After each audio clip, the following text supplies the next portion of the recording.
கத்திரிக்காய் பருப்பு கடையல் செய்யலாம்.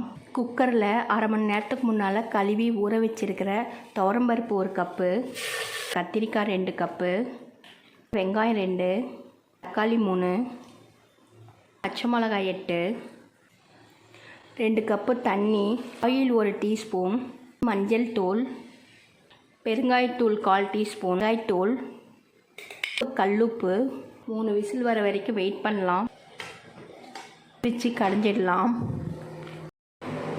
பேன் சூடானதும் 2 டேபிள் ஸ்பூன் ஆயில் சூடானதும் கடுகு 1/2 டீஸ்பூன், சீரகம் 1 டீஸ்பூன். கடுகு சீரகம் பொரிஞ்சதும் மிளகாய், பூண்டு, வெங்காயம், கறிவேப்பிலை, தாளிப்பு ரெடி ஆயிடுச்சு. கடையில் கொட்டிடலாம்.